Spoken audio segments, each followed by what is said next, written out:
This podcast uses AI-generated content. All information is for general purposes only and does not constitute financial, investment, legal, or regulatory advice. Listeners should verify information independently and consult qualified professionals for personalized guidance. Welcome to the Luxembourg Fundcast. Welcome to the deep dive. Today, we're really plunging into the very heart of Europe's alternative investment landscape. We're talking about the Luxembourg Special Limited Partnership. Or the SCSP, as it's known. Exactly. We've pulled together a comprehensive set of materials for you, covering, well, everything from its essential obligations, the governing contract, that'll negotiation dance, to costs, strategy. And crucially, the regulatory pressures, especially now, as of today, August 3rd, 2025. Right. Our mission, to distill the most important insights, give you that shortcut to being well-informed, and maybe uncover some surprising facts about this, let's face it, incredibly sophisticated financial vehicle. Okay, let's unpack this then. Our analysis points to two core takeaways. They really frame the whole SCSP world right now. First up, the Limited Partnership Agreement, the LPA. It's far more than just a contract. Oh, absolutely. It's basically the SCSP's constitution. It's negotiation. Probably the most critical phase in a fund's entire life. And that connects directly to the second key point. This idea of light touch regulation for the SCSP. That's definitively over. Gone. It's increasingly woven into a really robust European regulatory framework. It demands sophisticated governance, institutional-grade compliance. And this isn't just theory or what's coming next. It's happening right now. Yeah.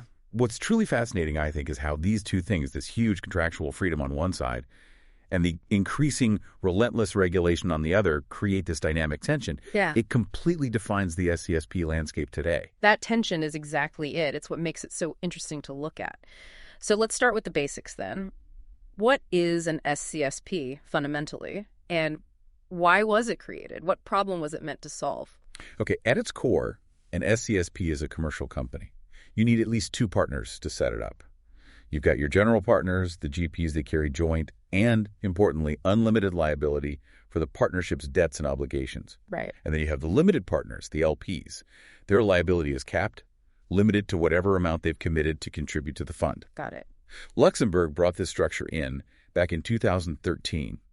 It was part of a major overhaul, really, of its whole partnership regime. The aim was pretty clear. Solidify Luxembourg's position as the go-to hub for alternative funds. It all builds on that foundational law of 10 August 1915, the one concerning commercial companies. And what makes its design stand out? You mentioned the older SCS, the Société en Commandite sound. How is the SCSP different? The key difference, and this was very deliberate, is that the SCSP lacks a separate legal personality. Yeah. Unlike the SCS, our research really flags this as a strategic masterstroke. Right. Designed to replicate Anglo-Saxon partnerships, like in England or Delaware. Precisely. Yeah. But here's where it gets, as you said, really interesting. Yeah. Even though it lacks that formal legal personality, it still seems to act, for all intents and purposes, like a distinct entity. Yeah. How does that actually work? Yeah, that's the bit I wanted to ask about. How does that function practically? Well, that's the paradox, isn't it? Yeah. And it's a huge, unique selling point. Yeah. So no formal legal personality, but it functions like it has one. An SCSP can own assets in its own name. It can have its own registered office, its own bank accounts. It can even sue or be sued, again, in its own name. Okay. And crucially, its assets are ring-fenced. That means they're exclusively reserved for the partnership's creditors. They're shielded from the personal creditors of individual partners, which is vital. So this design, it brilliantly solves the practical headaches you might get with a pure partnership, where assets might be awkwardly co-owned. Yeah. But it keeps the massive benefit of tax transparency, which stems from not having that formal legal personality. It's a very sophisticated solution. Offers the best of both worlds, really, for global capital flows. That hybrid status makes a lot more sense now. Okay, let's move on to the nuts and bolts. Getting an SCSP actually set up. For an unregulated one, the sources say it's a model of efficiency. What are the steps? Formation, registration? You're right. For the unregulated SCSP, it is remarkably efficient. The key document, the LPA, can just be a simple private deed. No need for a notary, which speeds things up. Oh, okay. One critical detail, though. You need 2 original copies for it to be valid.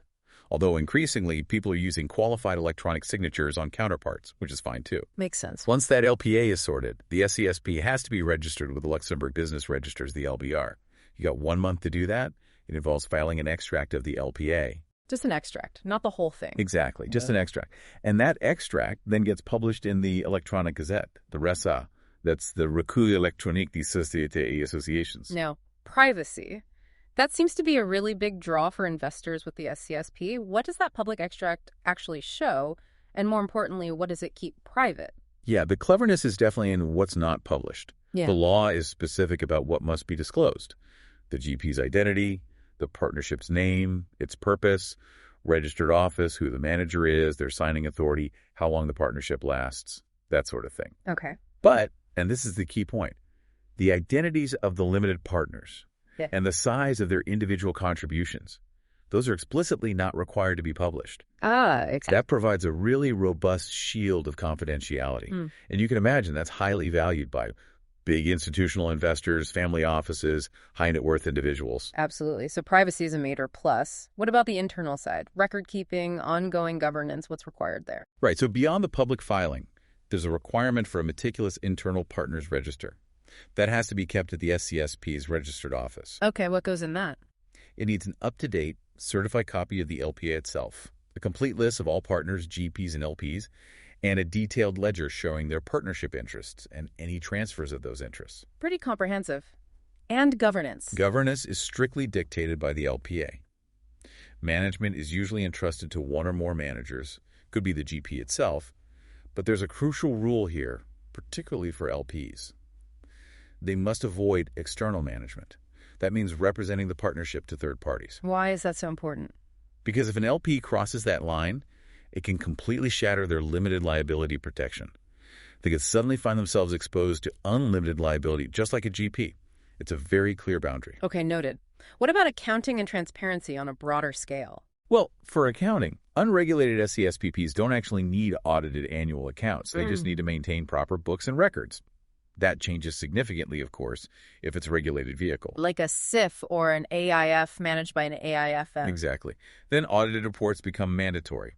And thinking about global transparency, the SCSP is fully plugged into things like FTICA and CRS reporting. That's handled by the tax authorities here, the ACD, Administration des Contributions Directes. And you've also got upcoming rules like DD8, which will expand these automatic information exchange requirements. Soon they'll cover things like crypto assets, too.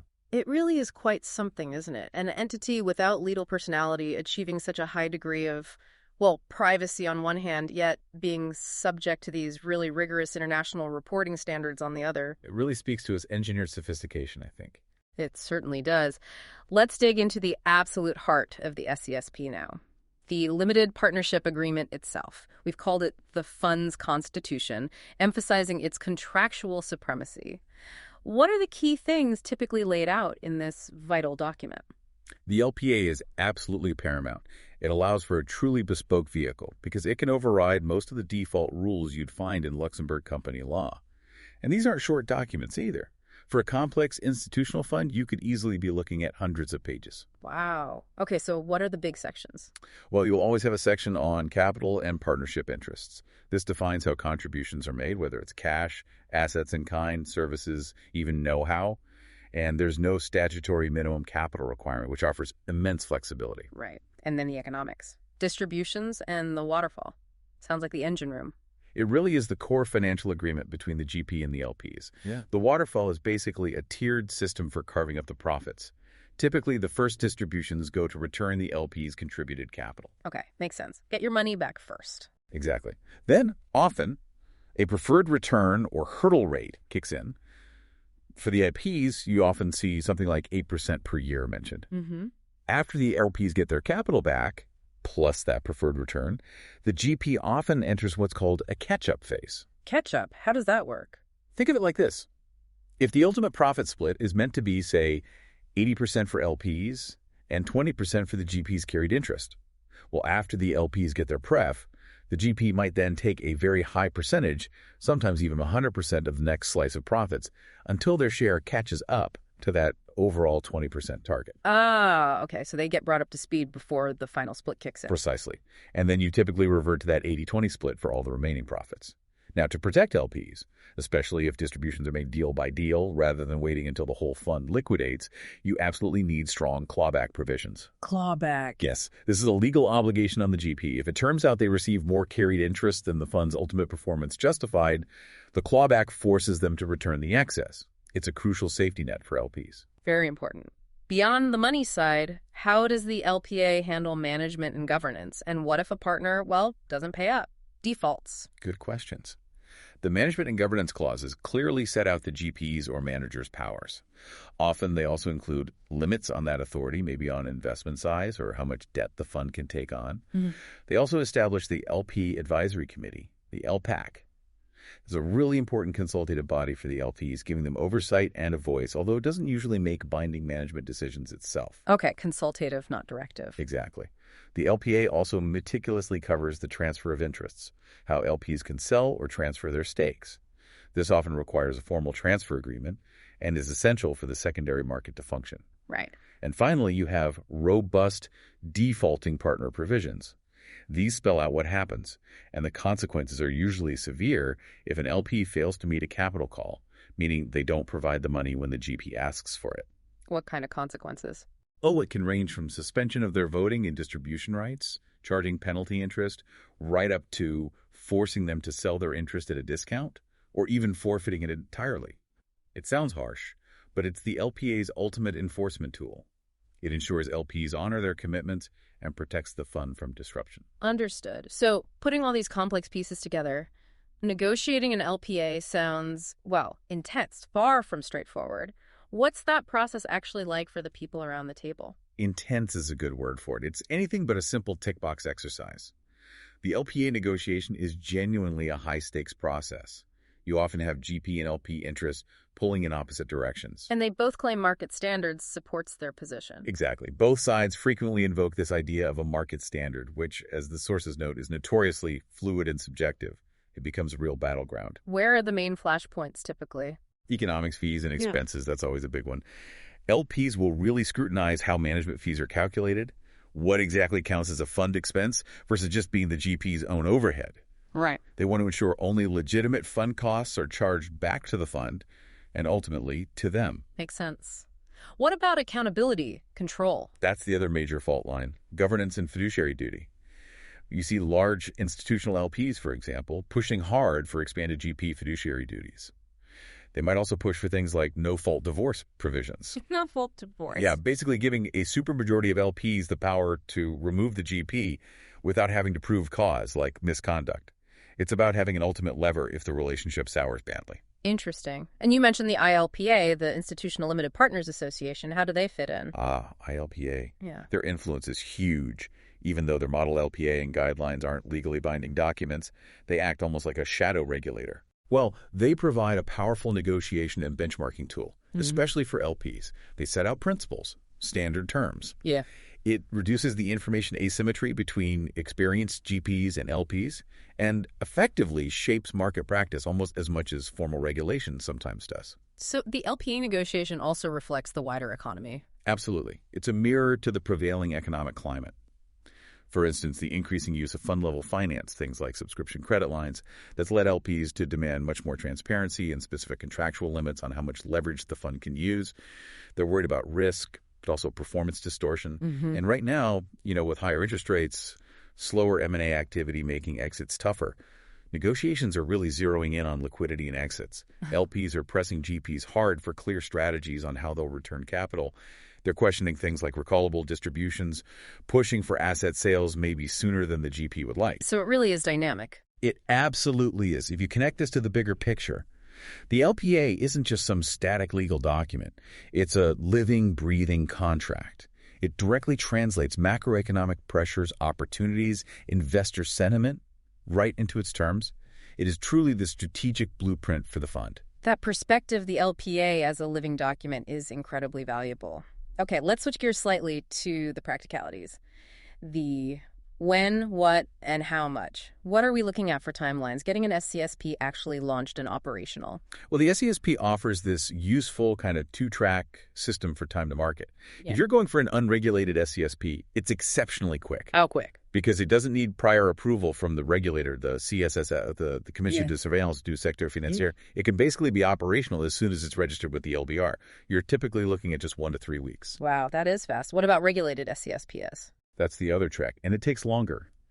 A Reserved Alternative Investment Fund, a RAF, structures in a CSP that's quicker than going for full, direct CSSF supervision because it relies on the authorized AIFM for oversight. But it still takes time. And the fully supervised ones, SIFs or SICARs. Right. If your SCSP is structured as a SIF, a specialized investment fund, or a SICAR, an investment company in risk capital, then you're looking at a much more involved process. You need full CSSF authorization before you can launch. Realistically, that process takes about 4 to 6 months. Okay, significant difference there. What about costs? Setting it up and then the ongoing running costs. For setup costs, you've got the mandatory registration fees with the LBR and RESA. Then the big chunk is usually professional advisory fees, legal, tax structuring advice, and of course the drafting and negotiation of that all-important LPA. Right, that negotiation we just talked about. Exactly. Then you have the ongoing costs. This is more of a web. You've got annual maintenance fees for the GP entity itself, fees for the central administrator who handles things like NAV calculation and investor relations. And the depositary. Yes, depositary fees are mandatory for regulated AIFs. And if it is a regulated AIF, you'll also have fees for the appointed AIFM plus the statutory auditor. Any ballpark figures, say, for a smaller fund? Market estimates suggest that even a relatively small SCSP structured as a RAIF could easily incur ongoing service provider costs in the range of, say, 100,000 to 200,000 euros per year. Yeah. Unregulated structures would generally be lower, of course. It's clearly not just the raw numbers, though. It's understanding how these professional services are actually priced. Is there an art to it? And are there hidden costs investors should watch out for? Yeah, pricing isn't arbitrary. It reflects different service models and the value delivered. You might see project-based pricing for specific things like the fund launch, or retainers for ongoing support, or just traditional hourly rates for ad hoc advice. And what drives the final price? It really scales with complexity. The SCSP's regulatory status, the number of investors, the number and type of assets, the expected transaction volume, all that feeds in.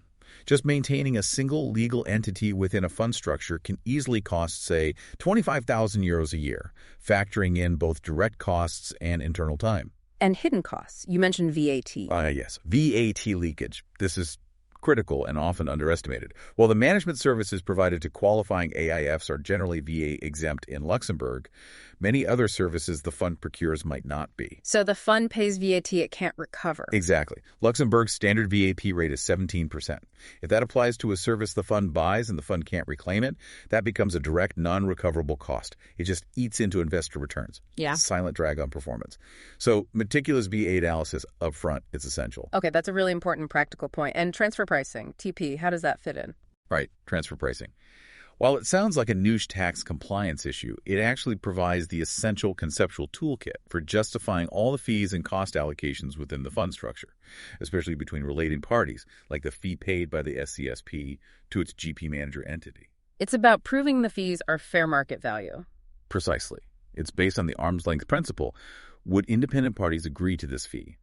You use established methodologies like cost plus for administrative functions to demonstrate that the internal charges are justifiable, both to tax authorities and increasingly to sophisticated investors. So understanding those pricing dynamics and potential hidden costs like VAT is really key. Let's zoom out again to the bigger picture. Why has the SCSP been such a phenomenal success? What are its core, unique selling points that explain its dominance, particularly in alternatives? Well, its success really rests on several key pillars. First and foremost, as we've discussed, is its unparalleled contractual freedom. The ability to tailor almost every aspect, operational, economic, governance through the LPA, is its most cherished attribute. Flexibility, number one. Absolutely. Then there's its exceptional tax efficiency. Being tax transparent for corporate income tax and net wealth tax in Luxembourg is huge. With careful structuring, you can often achieve exemption from municipal business tax, too. And critically, distributions from the SCSP back to investors generally don't suffer any Luxembourg withholding tax. That directly enhances net returns. And that confidentiality piece we discussed earlier. Definitely a major factor. that confidentiality, keeping LP identities and contributions out of the public register, remains a cornerstone of its appeal. For unregulated structures, the speed to market is also a significant competitive edge. Being able to launch in weeks, not months, is very attractive. And the global angle. Yes. Finally, and this is crucial from a global perspective, it's the familiarity to international investors. Because the SCSP was explicitly engineered to mirror Anglo-Saxon limited partnership models. From the UK, the US, Asia. Exactly. It makes it an intuitive, comfortable choice for fund promoters and institutional investors coming from those common law jurisdictions. It feels familiar. So you see, it's really more than just a legal structure. It's become a strategic piece of financial infrastructure. So connecting those dots, what's the profound strategic purpose here? I think it's fair to say its most profound strategic purpose is to act as a common law bridge into civil law Europe. A common law bridge. Explain that a bit more. By meticulously replicating the legal and operational concepts of, say, English or Delaware partnerships, it created this familiar, comfortable, and highly efficient entry point for the enormous pools of institutional capital managed out of places like London and New York. Oh, okay. The SCSP essentially allows those managers to access the EU single market using a vehicle that speaks their language, both contractually and conceptually. It translates those common law fund ideas into a format that is compliant within civil law, domiciled within the EU. It genuinely bridges the world's two largest capital market legal traditions. That's a really powerful way to frame it. A common law bridge into civil law Europe. But, as we've already touched upon, the ground is constantly shifting. The environment for the SCSP is anything but static. So, thinking about today, August 3rd, 2025, what's on the regulatory horizon? We mentioned creeping regulation earlier. Indeed. Creeping might even be understating it now. The SCSP is being, progressively and inexorably drawn into a much more robust, much more harmonized European regulatory framework. What's driving that mainly? A key driver right now is AIFMD2. That's Directive EU 2024-927. EU member states have until April 16, 2026 to transpose it into their national laws, but its effects are already being anticipated. And what are the big changes AIFMD2 brings? For funds involved in lending private debt funds, it introduces a harmonized EU regime for loan origination. This comes with new obligations, like retaining 5% of the nominal value of loans originated, and importantly, leverage limits. Leverage limit. Yes, 175% of net asset value, or NAV, for open-ended loan funds, and 300% for closed-ended ones. Okay, what else? The delegation model, where managers delegate certain functions, is fundamentally preserved. But the oversight requirements are definitely enhanced. Managers will need to provide more detailed information to regulators about their delegation arrangements. For open-ended AIFs, there's a big focus on liquidity management. Managers will have to choose at least 2 liquidity management tools, or LMTs, from a new EU list, things like redemption gates or swing pricing. And for investors? More transparency. Enhanced investor disclosures are required, demanding a much more granular breakdown of all fees, charges, and expenses borne by the AIF. Okay, so AIFMD2 is a major piece. What about developments specifically within Luxembourg? At the national level, a really significant one is CSSF Circular 24856. This came into effect back on January 1st, 2025. It's crucial because it replaced the old Circular 0277 and sets out a comprehensive framework for how regulated funds must deal with NAV calculation errors and breaches of investment rules. And who does this apply to? Does it hit SCSSF? Its scope is key. It applies to all undertakings for collective investment, or UCIs, that are directly supervised by the CSSF. And that explicitly includes SCSPs that are structured as SIFs or SICARs. But not unregulated ones or RIFs? Generally, no. Unregulated SCSPs and RIFs fall outside its direct scope, as they aren't directly supervised in the same way.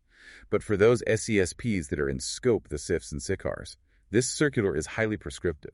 It sets specific tolerance thresholds for what constitutes a material NAV error, and it mandates detailed procedures for fixing errors, compensating investors if necessary, and formally notifying the CSSF. Right, much stricter process there. Are there any other key developments SCSP managers should have on their radar right now? Yes, a couple more worth flagging. The ESMA guidelines on ESG names. These started applying late last year, 2024. Though there was a grace period for existing funds, they impose quantitative thresholds if funds want to use ESG-related terms in their names. Like sustainable or green. Exactly. For instance, a fund calling itself sustainable generally needs to meet an 80% threshold for investments aligned with that characteristic. This directly impacts SCSPCs operating in the sustainable investing space. And sort of underpinning a lot of this is the ongoing implementation of DC-8. This continues the trend of expanding tax transparency, requiring reporting on new asset classes, notably crypto assets, and generally tightening that global net of automatic information exchange between tax authorities. So, putting all these pieces together, AIFMD2, the CSSF, circular ESG rules, DSCA, what's the cumulative effect? I think the cumulative effect really signals the end of an era where unregulated might have been, perhaps misleadingly, interpreted by some as unsupervised. That's clearly no longer the case. The strategic advantage of the SCSP is subtly shifting.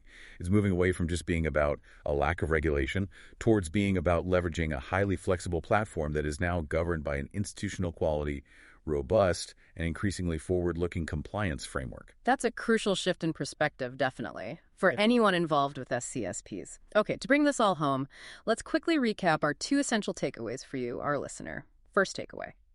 The limited partnership agreement is the fund's constitution. Its supremacy and the absolutely critical nature of its negotiation cannot be overstated. Right. And second takeaway. The light touch era for the SCSP. It's definitively over. It now operates within this dense, interconnected web of European and national rules. Sophisticated governance and institutional-grade compliance are no longer nice-to-haves. They're an absolute necessity. Exactly. So the Johannesburg Special Limited Partnership, the SCSP, it absolutely remains a formidable and highly effective vehicle for alternative investments. It's still prized for that contractual freedom, the tax efficiency, the confidentiality. However, successfully deploying it now, in 2025 and looking ahead, demands a new level of expertise. One that skillfully combines the, let's say, the art of legal drafting with the science of building a truly robust compliance framework. And perhaps a final thought for you to consider. How will these evolving and intensifying regulatory demands continue to shape the competitive landscape, not just for SCSPs, but for all alternative investment vehicles globally? Something to ponder. This podcast uses AI-generated content. All information is for general purposes only and does not constitute financial, investment, legal, or regulatory advice. Listeners should verify information independently and consult qualified professionals for personalized guidance. Hit that like and subscribe button. It was the Luxembourg Fundcast for you today.